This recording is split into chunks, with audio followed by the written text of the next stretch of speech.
Ahuja, the Managing Director and CEO of RBL Bank, has just joined us. Well, Mr. Ahuja, good morning. Thank you very much for joining us. Business growth momentum is quite strong despite the demonetization. The expectation was that loan growth will, take a bit of a beating this quarter. It hasn't. Can you say the same thing of the current quarter? Growth will continue?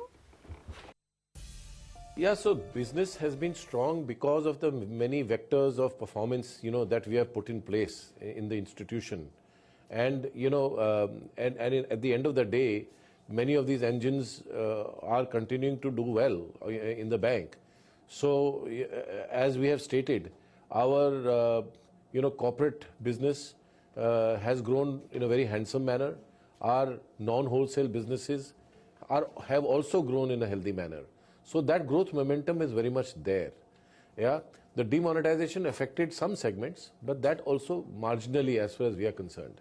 Mr. Ahuja, good morning. How much money has come in via the low-cost deposit route post-demonetization, and how much will get retained in the bank? First, let me answer the question on CASA. So the total accretion to deposits in the quarter was about 3,000 crores, which is 10% of our previous quarter deposit base, of which 50% was CASA. Yeah, so there was a very healthy growth in CASA. I would say of the total CASA growth, half of it came because of the demonetization effect. Yeah, so even the non-demonetization growth in CASA, according to me, was fairly healthy.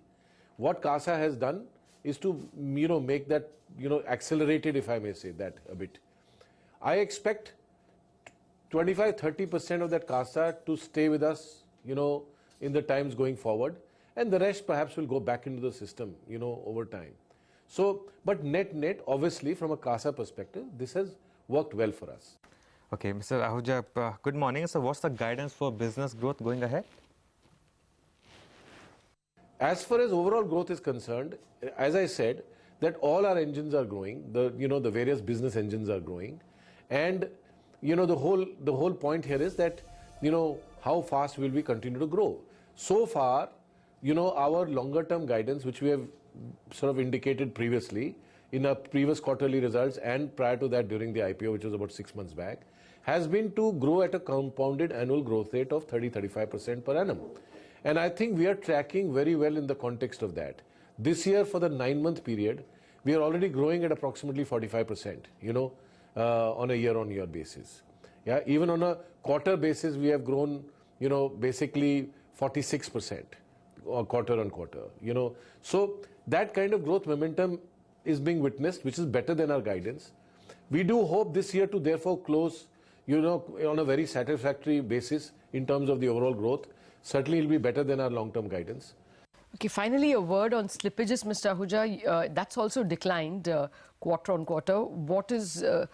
Give us some highlights of the stressed assets on your balance sheet, as well as what may be the credit cost or the provisioning for the year and for the next quarter, for the current quarter. So the only restructuring has happened in one case. Yeah, there was only one case which was an SDR case. Yeah, and that's the only one case that has happened. And other than that, there has been no other restructurings, no other ARC sales, no S4A. Frankly speaking, on all other counts, we are nil or zero, yeah, in terms of effect. Okay, Mr. Ahuja, we'll have to leave it at that because we need to get our focus back on the markets. There's a sudden surge that we've seen in the markets over the last 5